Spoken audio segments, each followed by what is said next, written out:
Jóvenes, ¿cómo están? Bienvenidos a la semana número 6 de literatura. El curso está a cargo, como ya saben, del profesor Carlos Humberto Soto Rodríguez y quien les habla, la profesora Sandra Malafay Saavedra. El tema que vamos a abordar es el romanticismo. ¿Y qué es el romanticismo? Bueno, el romanticismo es un movimiento cultural y político que se desarrolla en la primera mitad del siglo XIX y que afectó a toda Europa y América. Se gesta el llamado prerromanticismo dieciochesco en Alemania, el cual reacciona contra la racionalidad del neoclasicismo. La razón que tantos bienes prometía no había eliminado los problemas de los hombres. Estos no solo son razonables, poseen también sentimientos, emociones, fantasía, ideales y además tienen derecho a expresarlo. Cuando hablamos de romanticismo, hablamos de toda prevalencia del sentimiento por encima de la razón. Quiere decir que estos sujetos estaban en contra o estaban en oposición a los neoclasicistas. Vamos a ver cómo surge este movimiento y quiénes son sus principales representantes. Muy bien, tenemos el contexto histórico-cultural. El romanticismo surge como consecuencia de la Revolución Francesa y como una reacción u oposición a la Ilustración y a la Revolución Industrial. En este caso, porque ambas no piensan en los valores y sentimientos del hombre, solamente están basadas en la razón.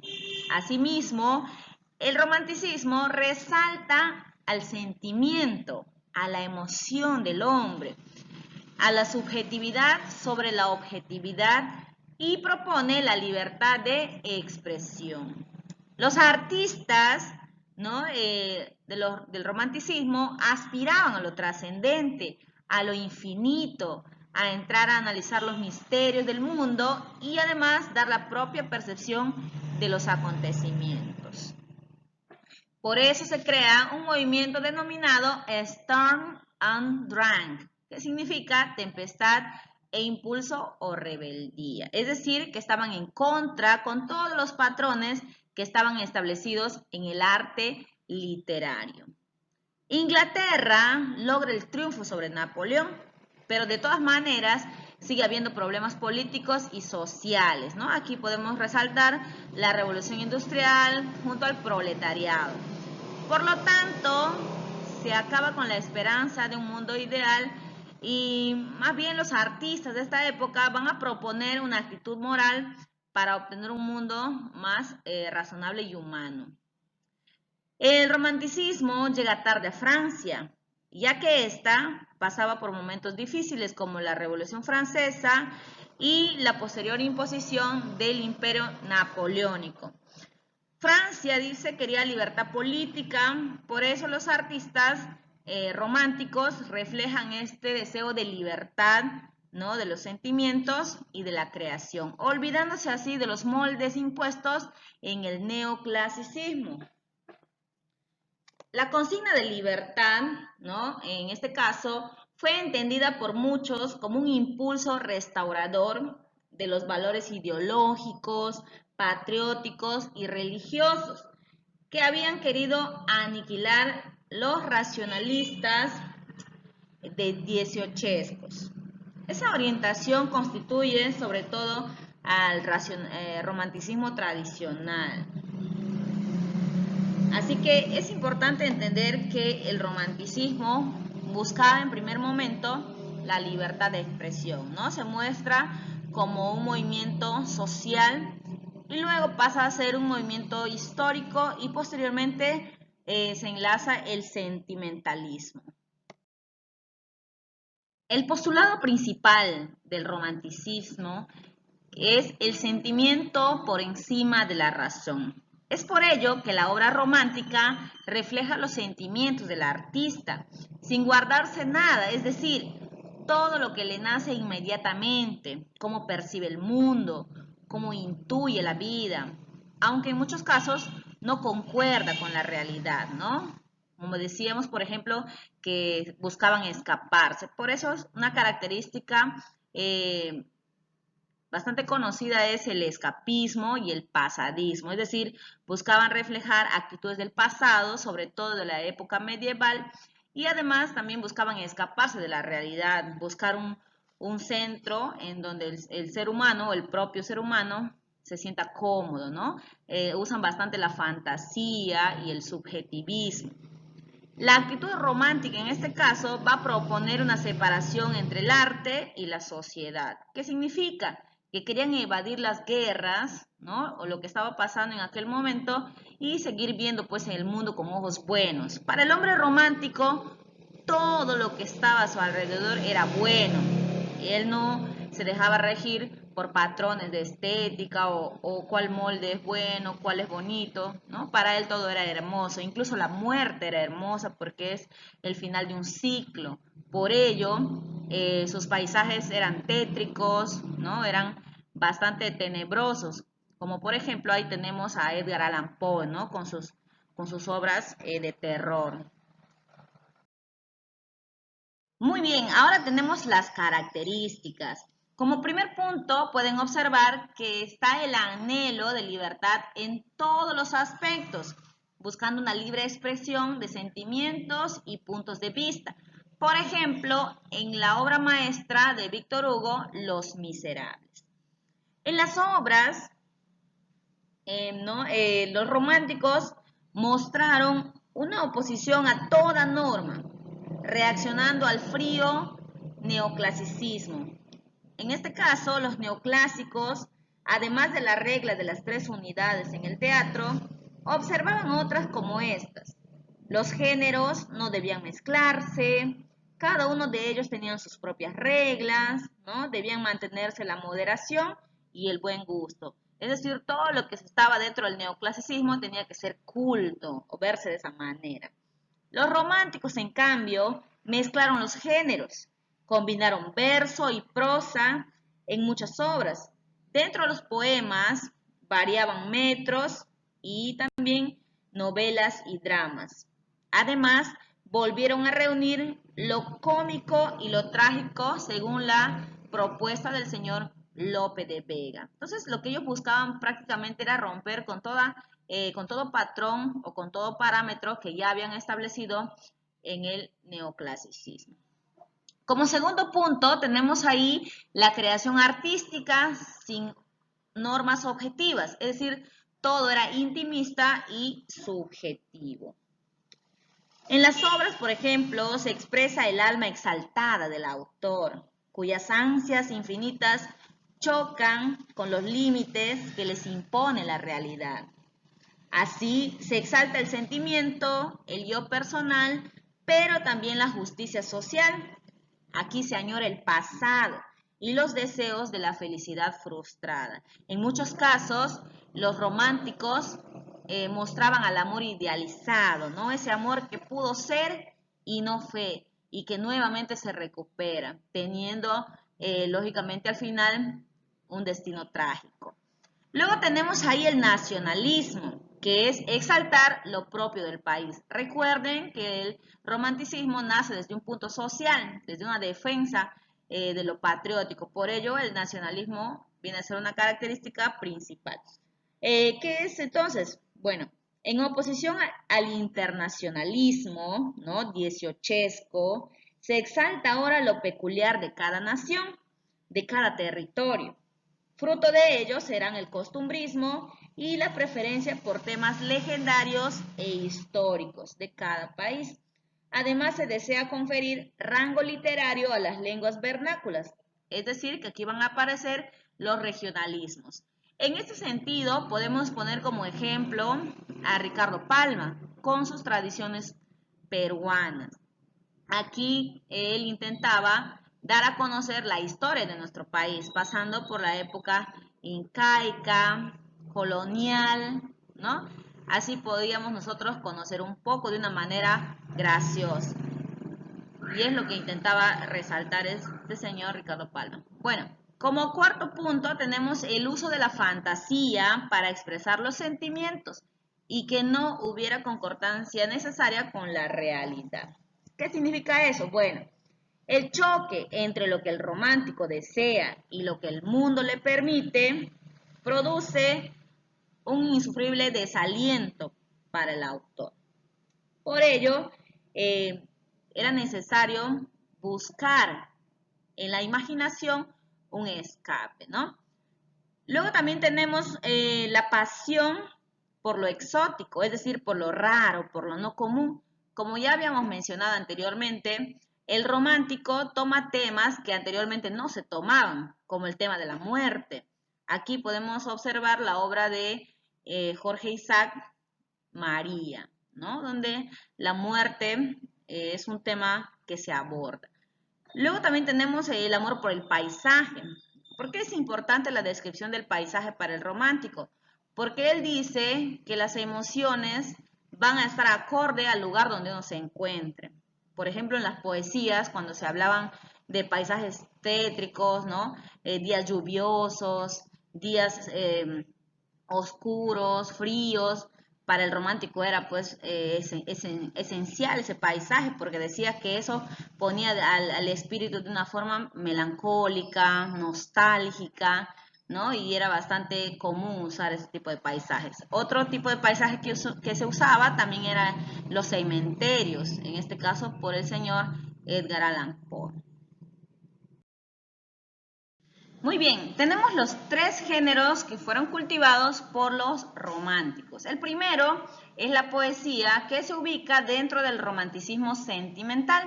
Aquí podemos encontrar a Carlos Augusto Salaberry con Cartas a un ángel. Y también tenemos a Gustavo Adolfo Bécquer con Rimas. En el teatro, como pueden ver, tenemos a Johann Wolfgang Goethe, ¿no?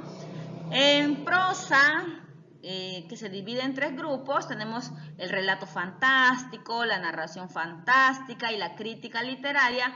Aquí podemos encontrar al clínico del terror, o muy común conocido como Edgar Allan Poe. También tenemos a Víctor Hugo, también tenemos al señor Ricardo Palma, ¿no? En Perú, y etcétera. Bueno, aquí tenemos algunos representantes del romanticismo.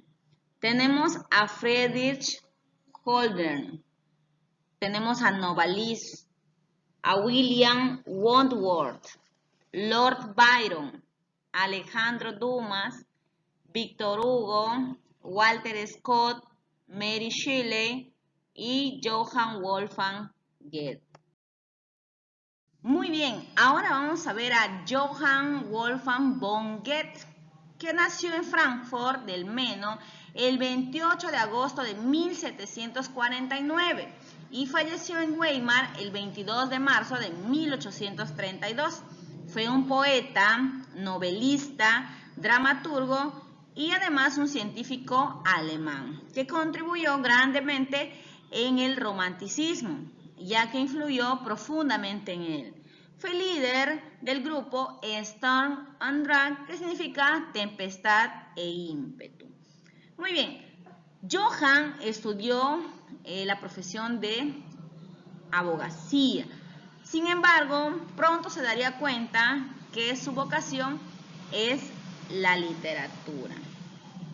Sus primeras obras aparecen alrededor de los 25 años para dar comienzo a un movimiento revolucionario. Su obra máxima es Werther, o también conocido como Las desventuras del joven Werther, en donde inmortaliza a Charlotte Boff, que fue una mujer a la que él amó mucho, ¿no?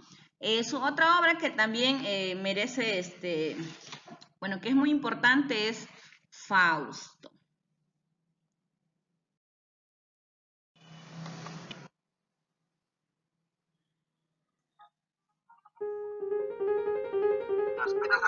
Las penas del joven Werther, novela epistolar escrita por Goethe en 1774, es una de las obras cumbres del romanticismo y del Sturm und Drang.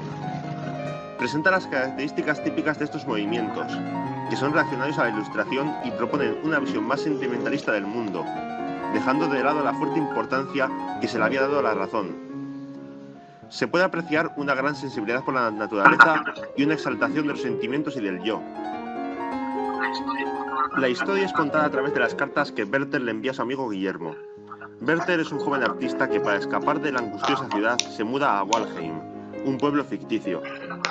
Queda enamorado de este pueblo y en varias cartas describe cuánto le asombra la naturaleza y lo feliz que es allí.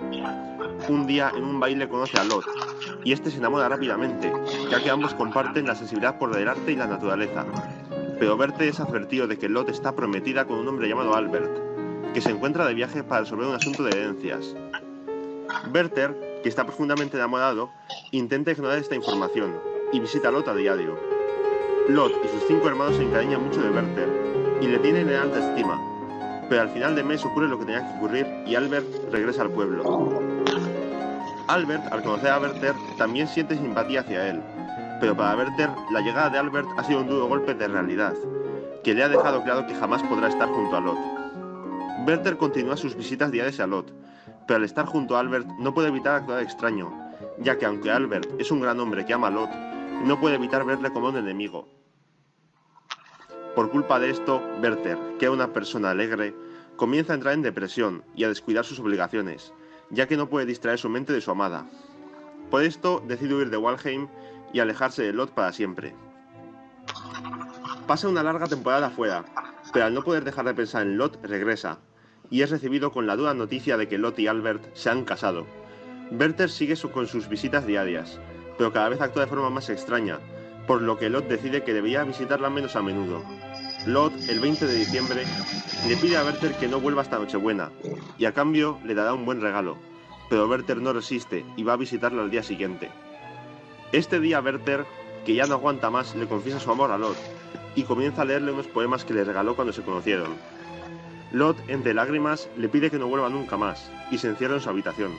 Esa misma noche, uno de los criados de Werther visita a Lot y a Albert, diciendo que Werther se va a ir de viaje, y que le gustaría que Albert le prestara sus 2 pistolas. Lot se teme lo peor, pero no es capaz de confesar a Albert lo que ha sucedido esa misma mañana, y completamente impotente, ve cómo se llevan las pistolas para Werther. Finalmente, Werther, feliz porque las pistolas han sido tocadas por Lot, decide quitarse la vida con ellas.